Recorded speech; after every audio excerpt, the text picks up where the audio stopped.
Takže zdravím vás, dobrý deň prajem. Moje meno je Melinda Mikleová, som majiteľka a konateľka spoločnosti Eurotoner SRO, chránená dielňa.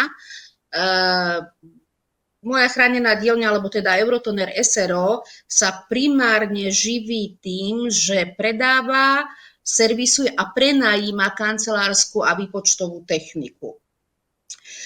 Firma vznikla v roku 2010, takže už ťaháme našťastie celkom dobre 15. rôčik a prioritou u nás je prenajímanie kancelárskej techniky, vzhľadom na to, že momentálna doba je tomuto produktu ako takému naklonená. Toho času ešte v roku 1997, keď som začínala vôbec pracovať v tejto oblasti, ako sú kopírky, tlačiarne, plotre, skenery a podobne, nebolo úplne normálne, aby sa táto služba alebo prenájom ako taký vôbec ponúkal. Len priviedlo ma k tomu také presvedčenie, že chcem ženám uľahčiť život. Často sa nám stávalo, že kancelárskú techniku nakupovali ženy, ktoré teda absolútne tomu nerozumeli, alebo muži, ktorí tomu až príliš akože rozumeli. Tak toho času som vymyslela taký mini produkt, aby ľudia nemali starosť, či muži alebo ženy, vôbec s tým, že majú nejakú kopírku, tlačiareň alebo niečo podobné vo firme. Systém prenájmu tejto kancelárskej techniky. Znamená to asi toľko, že ja zabezpečím zariadenie, o ktoré sa starám. Zákazníkom tento produkt predstavujem niečo na ten spôsob, ako keby som im dala auto, a jediná ich starosť je krútiť volantom a šlapať na pedál. To je naozaj jediná ich starosť. A teda, aby teda vedeli, kam idú. Pretože čo sa týka auta, pneumatik, servisu, oleja, pohonných hmôt, všetko je moja starosť. Takže keď to premietneme do sveta kancelárskej techniky, predstavte si zariadenie, ktoré používa každý, či malé 5-kilové alebo veľké 50-kilové. Treba sa o to starať, potrebuje to pravidelný servis, potrebuje to spotrebný materiál a vy ani netušíte, aký spotrebný materiál tam ide, ale ja to viem najlepšie a viem, čo tam treba dodať. Takže funguje to u nás tak, že zákazník si zajedná túto službu. Väčšinou zmluvy sú postavené na 48 mesiacov, čo je pre zákazníka ohromná výhoda, pretože počas doby 48 mesiacov je všetko okrem toho, že ťukajú do toho stroja, moja starosť, alebo teda mojich ľudí našej firmy.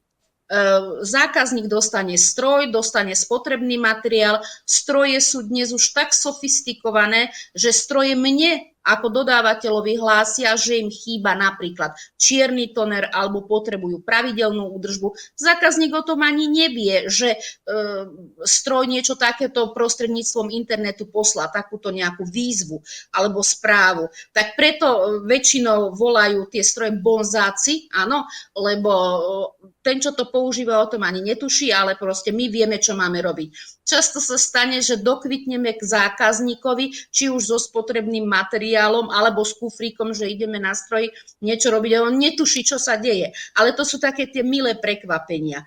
Lebo ja si sama na sebe vidím, aký je vzácny čas. Áno.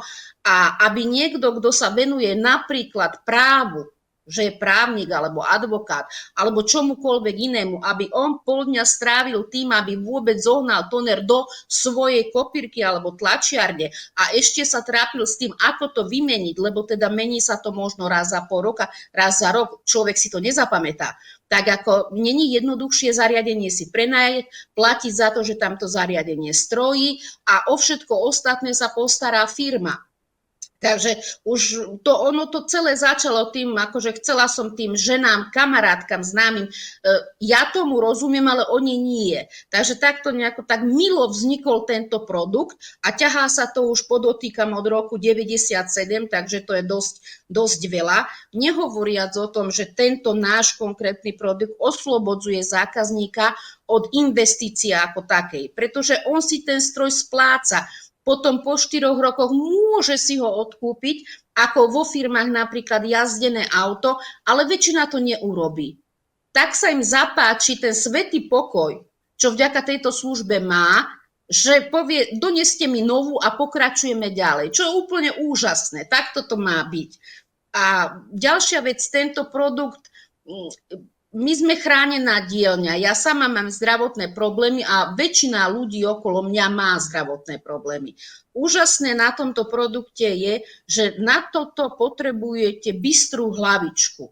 Môžete celý deň sedieť za počítačom a riadiť ako keby obrovský kolos, ale všetko funguje ako dobre nastavený stroj. Nemusíte na to mať zdravé nožičky alebo ručičky, len tá hlavička nech je bystrá.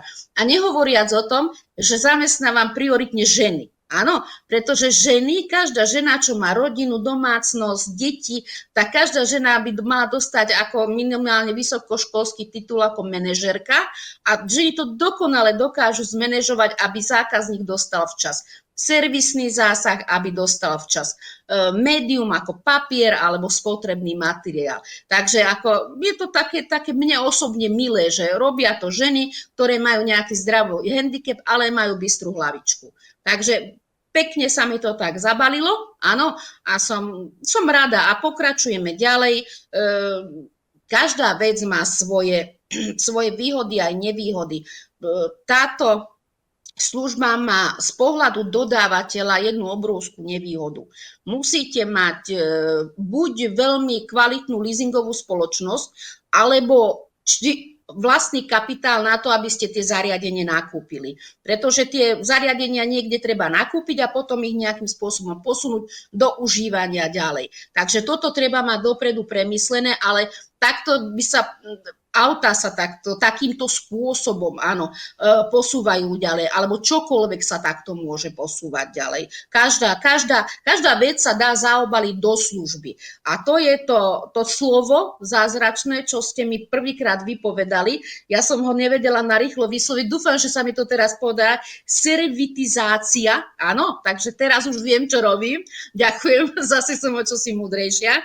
Takže táto služba skutočne, viem si predstaviť, že mnoho žien, budúcich podnikateliek alebo kdokoľvek, keď vymyslí nejaký dobrý produkt, niečo, čo ľudia naozaj potrebujú, lebo ako takých vecí, čo nepotrebujeme, je tu dosť. Nehovorím teda o výživových doplnkoch, ale neviem, či ste si všimli, už aj to funguje týmto spôsobom, že zákazníci výživového doplnku nejakého dostávajú pravidelné faktúry a pravidelné dávky svojich vitamínov. Takže ako tento spôsob podnikania je už naozaj rozšírený aj do iných oblastí, ako je napríklad kancelárska technika. Odporúčam to, lebo naozaj my dievčence alebo ženy, áno, máme nejaký taký ten organizačný talent od prírody a toto je úžasný spôsob, lebo v podstate vy nevymýšľate nejaké šialené nové veci, ale staráte sa a to je nám také prirodzené. Lebo táto služba je akákoľvek služba, ktorá je o servise, je o tej starostlivosti. Takže staré zlaté pravidlo, že zákazník náš pán v tomto prípade platí dvojnásobne, čo je síce niekedy akože nie vždy úplne super, ale je to tak, áno. Takže poskytovať služby je podľa mňa tak skutočne tak prirodzené ženám. Aké výhody a nevýhody to prinieslo? Viete, ono je to vždy o ľuďoch. Ja ponúkam s čistým vedomím a svedomím službu, za ktorou si stojím. To znamená, vy poviete, čo potrebujete, ja urobím nejakú zostavu, nejaké zariadenie, ktoré vy naozaj využijete. Niektorí zákazníci, keď si len tak bohapusto nakupujú sami, buď kúpia niečo, čo im nestačí, alebo kúpia niečo, čo v živote nevyužijú.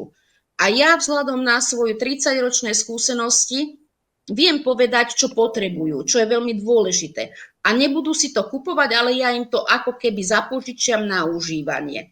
Ono len niekedy je to ťažké so zákazníkmi, lebo máte nejakú zmluvu, nejakú dohodu, ale oni si predstavujú, že asi už aj to mačkanie budeme robiť za nich, ale to je veľmi individuálne, že kto si pod tým pojmom služby čo predstavuje, ale dá sa to nejakým spôsobom odkorigovať, takže nevidím v tom osobne žiadnu prekážku a viem si dosť dobre predstaviť, že čokoľvek, čo sa dá premietnúť do nejakej služby je prínosom, lebo ja vyznávam to pravidlo, že každý nech robí to, čomu sa rozumie.